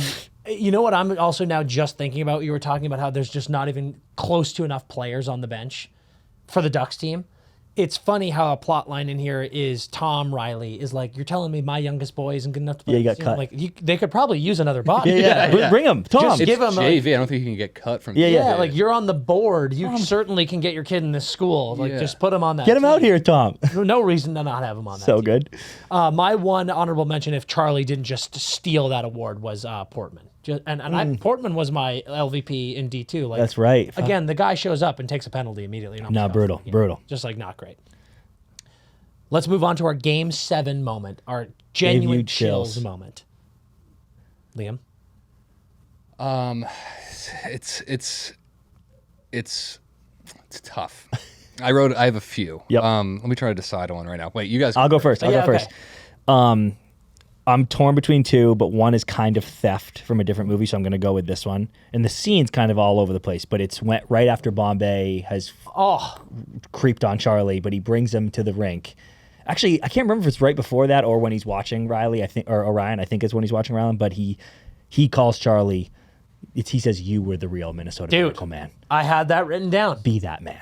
And I was like, He says when he called Coach Orion to Yeah. tell him about the Ducks. Yeah. He said that Charlie was the glue that held them all together, and he goes, "I said that you were the real Minnesota Miracle Man." because that's what they call Bombay in two. They're like, Bombay's the Minnesota Sick Miracle moment. Man. You were the real Minnesota Miracle Man. That's fucking So awesome. that was one of my two written Yeah. down. My other, we talked about it earlier, Coach Orion's first confidence speech. Oh, Yeah. dude. That was just a great speech. Yep. And like there was one line when he says, "Attack the game when the puck isn't yours. That's how you attack life." God, I was are you like, kidding me? I might like next time I'm feeling down on myself, I'm just gonna pop Watch on that. speech. Yeah, dude, And be like, let Coach Orion fucking gas Yeah. me up, dude. I was like watching that scene and I was like, this does not belong in this movie. Yeah. This is like a very good, not just coach speech, movie speech. Yeah. It belongs In the pantheon. Yes, Yeah. it really does. That was electric. I would go Death of Hans.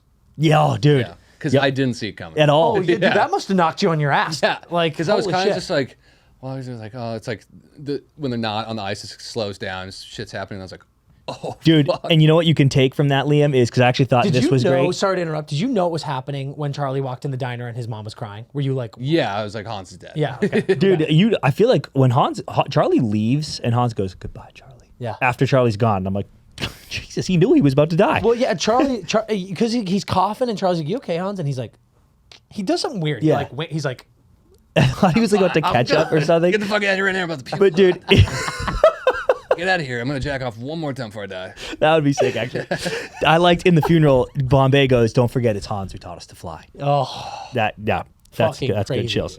Okay, crazy. Okay, sent to the Mindsies. let's go to our sent to the Mindsies moment. Sent to the minors moment, just like a, whether it's a line, a plot hole or something, but just like a bad moment in this movie. I'll go first. Yeah. This one, I hate chirping the hockey in these movies because you can chirp a lot of it. I hate it. But this one, dude, this one just killed me. It's the very end, bro. Banks blocks that shot. And the puck is right there. And Charlie picks it up and curls behind his net. And Riley, the captain, gets steamrolled by Goldberg, which is like clear interference. But like that happens in all these movies. Yeah. So like, but just like There's steamrolled. interference on every play. And it's like literally right at their goal. Charlie picks it up. Goldberg drills Riley. And the announcer kid goes, "Riley goes down and Conway has a breakaway. 10 seconds left." And I'm like, he's literally in front of his own net. And then, dude, it cuts to him. And it's a dude like D'ing him up. And dude, remember the two guys that hit Goldberg? Like they come from behind the goal line. They show like 4, maybe 3, but like 3 or 4 shots of Charlie from behind. And every single time there are multiple varsity players between him and the goal. Like not even for a millisecond of this play was he on a breakaway. Yeah. Like not from the beginning, not later. He is on a 1-on-3 the entire duration of this play. And not to mention 3 minutes go by in the 10-second. Yeah. I was just like, why did you say breakaway? Just be like, Conway on the rush. Yeah. And the scene is fine. Like the use of breakaway there, it was insulting it's to me. absurd. Also, it's like in Batman when you look at extras fighting in big Yeah, scenes. yeah. The defensemen are like, Yeah, dude, yeah. Liam, it's remarkable. We'll talk about that as we wrap up. Mine, I already touched on it. Just I'll reiterate. Mine is the Coach O'Ryan putting a 15-minute limit on the line. It's just unacceptable. Like, it's one of those, like in the first one when we broke this down. There's a line where Hans tells Gordon that he scored 198 goals in his like Pee Wee hockey season, and those are just the ones where I'm like, did no one involved in this movie play hockey? Just like, you don't need to say that line. Just adjust it a little bit. And that is one where I'm like, we don't need that 15 minutes. Right. Like, it's just crazy. And it's both from a no coach would ever do that. Yep. There are people who literally can't get undressed in 15 minutes. No coach would ever do that. And it's just from like hockey culture, it's just spitting in the face of hockey culture. Bullshit. So I hate it. it's got to be Bombay being in Charlie's room at 16. I paused it. Yeah, you're like, went back, I was like, missed it. I missed some context there. Boom. No. I He's said just it. there. He's just there. I He's said just it. there. Gun out, dude. And I've been thinking about you every day. You and the Ducks every single day. Oh, dude. Remarkable. Okay, and now finally our Keith Yandel sonk moment, a moment that made us legitimately laugh out loud. You said a few already, and I'm with you on all. Do you want to go first? Daughter wheelchair skate. Laughed. It's a chills moment, and I'm laughing out loud. It gave me everything. Yeah, you had no idea. Perfect scene. You had no idea what to expect. It's because that scene could have happened without him pushing his daughter on the yeah. ice. They were like, "We're going to give you the exposition, and then look." Yeah. Look. And the coach never looks up and goes, "Oh, there's people watching me in the stands right now." Oh, that shit. That's Charlie. Not just people. That's Coach Bombay and one of my players. Yeah. That I laughed. I laughed. What made it so funny is that it was directly after the 6 a.m. Bombay in the room thing. Yeah. Those two together, just so fucking funny to go from, hey, this is the weirdest thing ever to, oh my fucking God, dude, what are they doing? Yeah, true. Dude, mine, one of my honorable mentions, which you said earlier, was the got to get up early to hunt goose eggs. I was like, dude, that is it. I might use that, dude. Yeah. But this one just, I don't know why, but this one just killed me. Goldberg makes Julie the cat eat donuts. She's puking. And Orion, who like hates the Ducks and all their Knicks games, goes, Julie the cat, you swallow a fur ball. I was like, what? Dude, another good line from him is when he finds out he's not starting, he goes, what am I, chopped liver? Yeah. It's fucking all time. All time. All time. Dude. Truly all time. Dude, that killed me. I think I wrote down, one that I wrote down that I just like genuinely laughed out loud at was the first Dean speech. Another idiot Dwayne Robinson moment, leans forward and he's like, what is he saying? And Russ Tyler, Kenan Thompson says something about a shrinking sphincter. Yeah. Again, in a PG Mighty Ducks movie, it wasn't expecting sphincter talk. So that got me. That got me really good. That's funny. But I do think like the true shock and awe laughs for me came from Rick Riley calling them white trash. Yeah. That was great. That's great. When he goes, you guys are just white trash, man. I was like, what the fuck is happening in this movie? I forgot one that I wanted to ask you guys, which might have been an actual break, is when Dwayne at the dinner is asking about the forks. He's like, I got too many forks that was here. funny. And then he pulls up the little one. And he goes, it's a little one. Yeah. And he like actually started laughing. I actually laughed pretty hard in that moment. I think that was a acting. I was like, I think he broke there. Yeah. That was really, really I got a little one, dude. I think then the other time I laughed really hard is Jock stealing lunch. Oh, dude. Just phenomenal. The ants, when they were learning about the ants, because I just watched Aliens again, and you know, in the beginning of Aliens, when Sigourney Weaver's in the fucking big machine. Oh, yeah. And I go, and she's like, "Yeah, I'm a class 2. I can drive one of these things." I go, "All right, so this is the movie's gonna," and I forgot it. Yeah. So I go, "Oh, so she's gonna kill the fucking alien with that thing at the end of the movie," and then the end of the movie when they pop out. Yeah. That's how I felt when the ants came back in. I was like, "Yes, Yes. Come on. Yeah. Fucking just great Hijinks galore here, Great dude. job. Okay, so to wrap up this movie, we're going to give it a enjoyment score, 1 out of 10, with decimals, and then a quality movie score. We're going to go quality movie first, CP. What level quality? Quality movie might have been dropping down, Liam. So I think I was like a 7.7 D1, like Yeah. a 6 something, 6.8 D2. The quality of this movie is worse. I'm stepping down again. Just from the Varsity argument alone. I'm like, what are we talking about? But it's not horrible. Funny act too. So give me like 5.9. Okay. Enjoyment. I've been in the 9s for all of them. I think I am just lower though, because like I don't quite have the nostalgia, but still high. Still the Ducks. It's still there's my Ducks. Yes. Still my Ducks. Still got the music. So still get that fucking score. So give me an 8-7. I like it.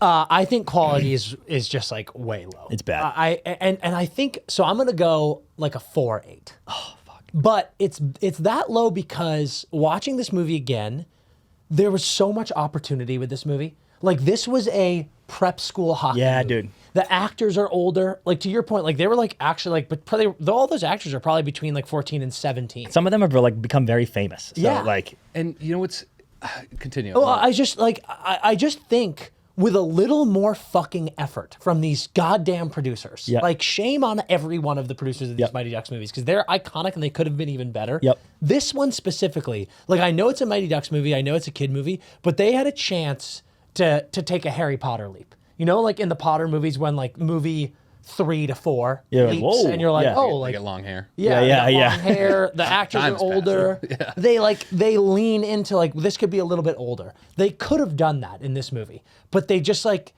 kept it so silly and stupid, and Yeah. nothing made sense. So it gets such a low score for that. Enjoyment level, I'm at an 8.5 still. Okay. Like, I as much as I'm like this is ass, it's the Ducks. It's the Yep. best. So it is what it is. I'll say before I give my score, one thing that all fucking sports movies in general do, and I wish they didn't do it because they just write half of a bully where they write the prick. I'm like, yes, this bully's a prick. He's stealing lunch. This is Yep. great. Yeah. This is all what would happen. But these guys are also the funniest dudes in school. Yes. So your funniest characters are always going to be the meanest characters. Yeah. Why in a hockey movie like this? There's so many room. God. There's so much room for jokes and chirps that they just don't do because they make them all idiots. And if they had made the bullies well-rounded, Would've been awesome. funny, Yep. hateable funny, Yeah. Yeah. that would have bumped. I'm gonna give it quality-wise. I'm gonna give it a 5.5. I'm pretty close Yep. to both of you guys. Yeah. And then enjoyment 9. Come Yeah, on, fuck dude. yeah. Yeah, So I'm talking about. I had a great time Yep. watching this, and I had looked because I was just going through IMDb. I was like, "What is this?" Just curious before I go into Yeah. this, and all the reviews were fucking shitting on this, and I go, Awful, yeah. "Oh man!" So I went in with the lowest expectations Yeah, yeah. ever, and I just had a fucking blast start to finish. Next thing you know, there's a girl in a wheelchair on the ice. Yeah. You're like, yeah, I was like, "This is amazing." Yeah. And one's pretty good, eh? Like Yeah, one, yeah. I bet you had a good time too. Yeah. Yeah. Dude, so fun. Like, I almost wish that they made Gordon, instead of having him go do whatever the fuck coaching thing he's Yeah. doing, have him go coach a college team, D4. Dude, do it again. Boom. They're in college. That'd be so sick, actually. You fucking that kidding would me? be so sick. They all go to college. They could have set up another Gordon movie, Dude, sprinkle him in this one, tease him. They're going to go. dude, we could be. You know what they we could should've be done? in D15. They they could have airbutted these Yeah. movies for sure. Yeah. What they should have done is made a fourth and call it D1 because they're playing D1 college hockey. That would have been awesome. And That'd dude, be sick. eventually, because eventually Gordon becomes Hans. You know, like Yeah, we're yeah. in D30. Gordon's Hans. You got to imagine Hans gives the pro shop to Charlie. Yeah, oh yeah. Charlie's mom. Yeah, she can finally get out of the diner. She just do an honest day's work, dude, for the first time in her life. So you've been slacking in the diner. Why don't you actually fucking work? You've been crying in the diner. Go home. You're Jesus sobbing. Christ. You're All right. scared Well, to that is our wrap up and review of D3, The Mighty Ducks.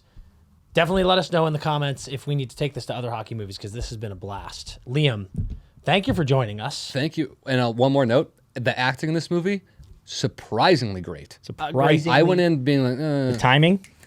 good stuff. there. Good It's stuff. there. Chemistry between the Yep, Ducks. you knew that. Cash. Yep. Oh, so good. And you're right. Like Joshua Jackson, Charlie is like, he's just a good actor. Yep. Keenan. Yep. Keenan's Fucking great in it. Connie. What's her name? She's dope. Yep. Yeah. Yeah. But I mean, like Coach Orion and Bombay are just like chills movie coaches. You got to put up a picture of what Coach Orion. I looked up the God. cast, his Bro, photo. dude, What the fuck? I saw that too. Does he look Dude, crazy now? I'll show you after, Oh my but it's fucking. Well, he doesn't crazy. look like a hockey coach at all. He doesn't okay. look that crazy, but it's But it's not good.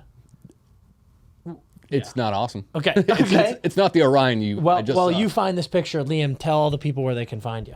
Guys, Almost Friday podcast, Almost Friday TV. Check it out. Going on the road this fall. Got the dates on my Instagram. Check it out. And thank you guys for having me. Please come on our show soon. Oh my God, I would love that. And as we do more of these, we might have to have you back. Funniest guys in the biz. Everybody go watch I them. want to do another one. Yeah. Oh, hell yeah. I think we have to. I'm in. Unbelievable. Any movie, let me know. Well, that is it for this episode of the Empty Netters podcast. Thank you again, Liam. Thanks for having me. And thank all of you for joining this ride with us. And until we crack our next movie. We love those ducks. Skate hard.